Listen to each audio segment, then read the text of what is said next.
Hey. Hey guys. Hey guys. Welcome to Marriage Tip Monday. I'm Sharon. I'm Rock. And we're going to talk to you guys today about keeping romance alive in your marriage. Especially with kids. With children. I'm sure you guys know what we're talking about. So, Here it goes. I'm already drawing a blank. So, all right, let's talk about romance, right? And romance doesn't, let me just start off by saying, romance is always with the goal to lead to intimacy. Mm-hmm. Intimacy not necessarily meaning sex, though. Right. You know, if the goal all the time was, oh, I'm going to romance my husband or I'm going to romance my wife so I can get her in the sack or get him in the sack, like that, that's like manipulation, right? Right. So we're going to use a... Analogy? Analogy, thank you. Analogy. I was going to say acronym. That's not right.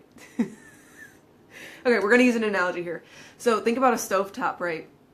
And if you're cooking something for a long time, or if you're having to cook something fast, that's really bad. That's kind of bad, isn't it? Well, anyway, so like if you're cooking it for a long time and it's on simmer, and I'm totally losing my train of thought.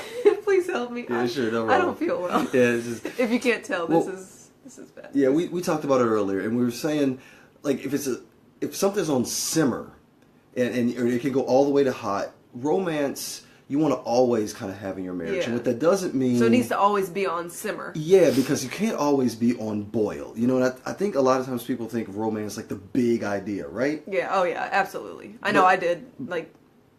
Yeah, but what we're meaning by romance is a lifestyle that allows intimacy to always be there. So of course you got to keep it on simmer, but what you don't want is for it to turn off, because that's when the food is ruined. Or if it's boiling for too long, the food is ruined, the pot burns, the water boils out. Things can happen bad if it's too much heat. Things happen bad when there's no heat at all. Yeah. So what you want to do is keep romance at least at a simmer always, so you can always turn it up when you need to. And like Sharon said, it doesn't necessarily always lead to sex.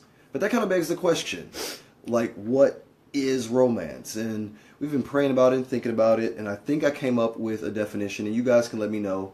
I checked it with Sharon, like we went over like 4 different times, and we're like, okay, yeah, this one's it. Romance is thoughtfulness expressed in your spouse's love language, and we can talk about love languages another time, that shows them that they are special, that makes them feel attractive, and it fosters intimacy. Now, romance then is not just for girls, for women, it's also for guys. It may look different, but it really still has those 4 qualities. Thoughtfulness, feeling special, feeling attractive, or knowing, being treated as special, feeling attractive, and what was the last one I said? I forget. Not feeling attractive, being special. Whatever I just said. Hold on, I got notes here. I got notes here. It fosters intimacy, right? Yeah. The intimacy. Oh, yeah, the intimacy, the important part, right? So, do you have any examples? Yeah. So I was thinking about it, right? Don't give like one of those big romantic ones that, you know, like our engagement or one of our first dates that was super romantic. I'm gonna cry. No. So, like, for example, last weekend we were able to go out on a date, which doesn't happen very often. Kids. But, you know, with kids, it is important to have those dates, even if you can't have it every week. Like, make time for it, right? And so what we were able to do, we went out to this barbecue place, and I didn't care that it was barbecue. That this is, like, kind of like a hole-in-the-wall, really, place in the middle of nowhere. And we went totally dressed up and did not fit in, but we were able to go, and we knew we were going to go out on this date, so we were able to kind of build up to it, you know, get that simmer going and everything else. And when we got there, we had a pen and paper, and we just started writing out goals and talking about our family plans, talking about our marriage and things like that, and how can we better ourselves. And then from there, you know, being able to go to a movie and just spending time together and things like that. So there was like this build up all day of this slow and steady romance and intimacy, being able to be with my spouse and not having to parent in the meantime, you know. And that I feel like that's a really good example of not like the big bang boiling romance that so many of us, probably especially which does women, happen sometimes. Yeah, every now and then. I mean, I hope that helps kind of give an example of what I'm talking about here. Yeah, and so if you take it apart real quick, we'll just use that one, and then we'll be done here. We took the time to be thoughtful of each other. Yeah. And not even just that day, just for that thing. When she says simmer, we don't just mean, okay, if we want to have sex later, then we want to be simmering all day to get it there. That does happen. We kind of mean like, I'm always folding laundry, always doing dishes, always trying to make sure that Sharon isn't overwhelmed with just being mom all the time, so that she gets to be Sharon, and that she gets to be a wife, not just a mom, you know. So that's what we mean by like all the time simmering. Yeah, but and that makes me feel more attractive too, like because I'm able to do something else. Like I'm not constantly working like a maid through the house, which stay-at-home moms, I know you know what I'm talking about. Right.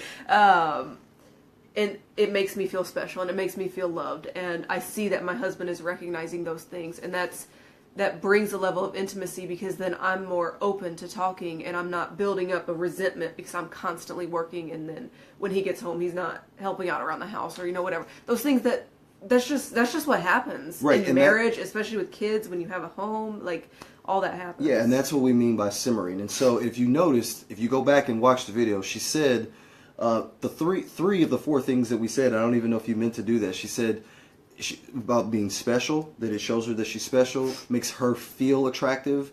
So she knows that she's special to me. She feels attractive herself because she's able to do those things. And she said it fosters, she didn't say fosters, but it fosters intimacy. The only other thing that she didn't say was that it's the thoughtfulness that goes into it, but that's how it happens. So all we wanted to say, guys, to you is if you have any ideas about Valentine's Day for people who celebrate it, we don't. That's not, Sharon hates Valentine's Day. A bonus for me.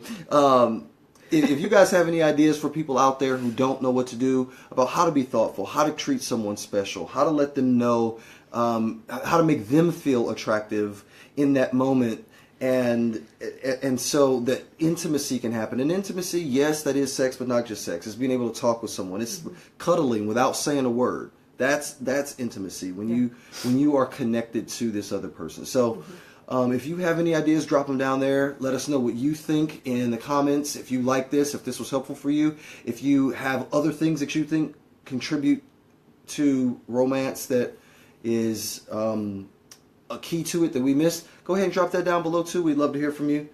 Other than that, and then one other thing too, if you are personally struggling in your marriage or trying to keep romance alive or anything like that, feel free to just reach out to us personally. If you're a woman or a guy, reach out to whoever you feel more comfortable with. We'd be happy to talk to you guys and pray with you and counsel you as best as we can.